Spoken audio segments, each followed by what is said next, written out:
Yellow, everybody. So lately I've been seeing a ton of videos about the QIYI Warrior S. A lot of people talking about how it was their first cube ever. Um, just a bunch of nostalgic stories, and it's just interesting because I have the same one. I've mentioned this in my videos before, but this was my very first cube. Reluctantly ordered it off Amazon for like $4 because that's the only place I knew of at the time. But yeah, ever since then I have pretty much stuck with the Cubicle because their prices are better, their service is better, their deals, everything, their gifts, they're good people all around. But as you can see, I UV coated this cube, which it does not come stock. And it really came out nice. I mean, you can see that it's really even. The sheen is, man, it looks like just a coat of glass on there. It looks really nice. But yeah, I just wanted to show off a little bit since everyone was talking about how this was their favorite and first cube. I just wanted to say I second that. And I actually like this cube so much. I love the way it turns, that I've been thinking about possibly magnetizing it. After I UV coated it, I gotta make sure I can open up the pieces, but the coating only extends to the outside of the cube, so I should still be able to split these pieces open and super glue some magnets inside this thing. So maybe when I do, I'll make a video on that and you guys can see how much this thing can be customized. We'll take this from a $4 or $5 cube up to, you know, 20 something dollars between the coating and the magnets, and we'll have this on par with any other. Yeah, sorry for my fingerprints as always, but you can see it looks really nice. If you guys have any comments or questions, please leave them below. Like and subscribe if you don't mind. I always appreciate the love.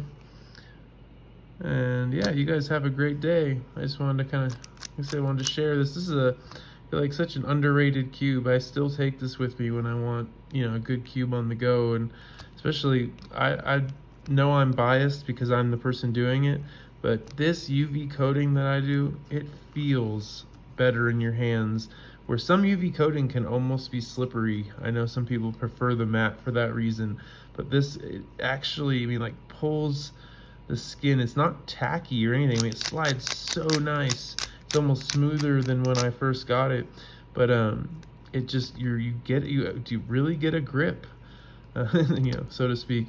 But it really grips your fingers. It feels good. It's one where when I turn it, I'm just like, why don't I use this cube more? And it's really just because it's lacking in a few, you know, pieces of tech. So I think I'm gonna add some magnets, and you know, if you could, I would make this thing maglev even, but you can see the screw and spring piece in the internals. You won't really allow for you to add magnets, maglev magnets in there.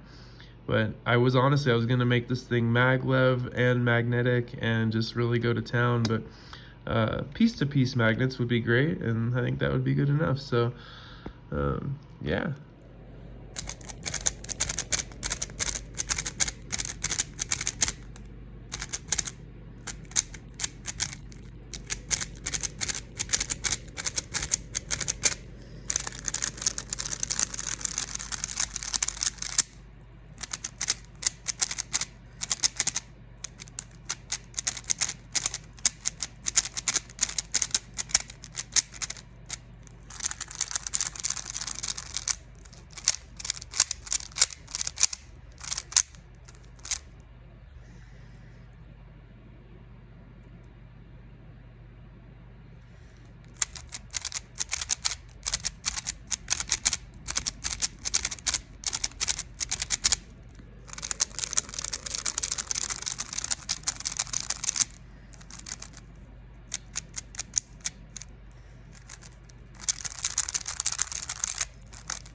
Feels great. Gotta love it. The Warrior. So really the only place that the Warrior kind of falters, and this is why I want to magnetize it, is doesn't kind of falls out of form. So when you're doing more complicated algorithms, sometimes you get, yeah, see like right there, you get weird kind of weird lockups.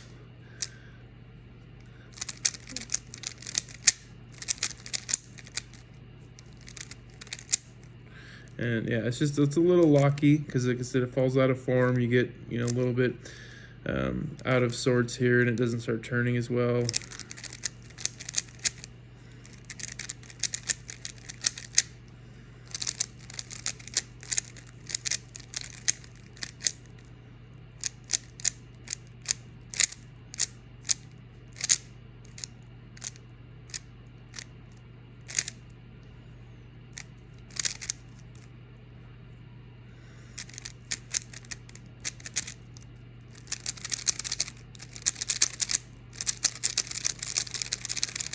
Yeah, you really need almost a softer turning style, because if you turn too aggressively, it gets too far out of whack. And I mean, the corner cutting on this thing is okay. I mean, it gets almost 45. That's 45 pretty much right there. So it'll do 45. Doesn't reverse 45. Do reverse line, a little over line to line. Oh, that's nothing. So it can almost do like 35. It'll do like 35 degrees in reverse, which is again not bad for a budget cube. But yeah, if it could just hold its form a little bit more, you'd be able to pull off a lot more of those algs. Right there, see it? Just certain times when you go to do something that really pushes and flex, you want to really move fast, but it flexes the cube, and that's where those magnets, whether it be core magnets or piece-to-piece magnets, really keep you in shape. You know, advanced cubers will know this, but anyone newer, if you're having trouble pulling off certain algorithms, or you know, whatever on a cheaper cube, this could be why. You know, if you compare that to, we'll pull out like my GAN 13, this is just for example, this has corner to core magnets, has edge to or piece to piece magnets, and I mean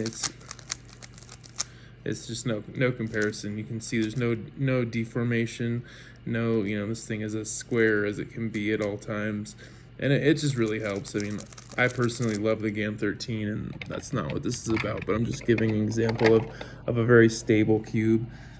Same with like the YS3M. The YS3M is very stable, and this is something where it's just no problem. I mean, there's not a moment where I feel like it's out of control. But these are some of the more extreme examples. There's obviously, like, you could try the Worm V9. It's a little more unstable. There's a few different ones out there. Like even the old GAN 356M doesn't have any of the core magnets, and it's much more flexible. I mean, I had to put the tightest GES set in there just to keep it, you know, so it wasn't just morphing all over the place. I'm trying to see if there's anything else that's a good example. The GAN Mini M Pro, it's another good one because it has corner to core magnets, and it has all the piece to piece magnets that are really nice. Yeah, this is one of my mains. I love the Mini. I'm not very good at one-handed, but the Mini is just a freaking nice cube. It's beautiful. But really, the whole reason was to let everyone know that this Warrior really is a solid cube. I've said that in all of my videos, really. I wouldn't have spent the time UV coating it if I didn't like it. Like I said, my other one, I still play and solve with this thing all the time. But increasing performance would definitely get me to use it more. And it honestly, it reminds me a lot of the RS3M. It has very square, blocky pieces. Even if you look at the center cap, it has kind of that like octagon shape with these like almost squared off. You can see these like angled pieces, like corners on the center pieces.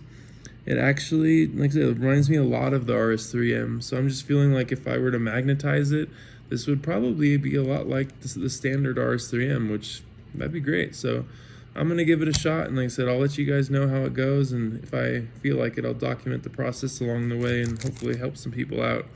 Again, if you have any tips for me, I always welcome them. Welcome comments, just about anything. I love to learn, so if you guys have anything to share with me, please do. I've been asking for a while too, if you have any certain cube, past, present, or future, like I always say, I'll be really impressed if you have some future cubes to tell me about.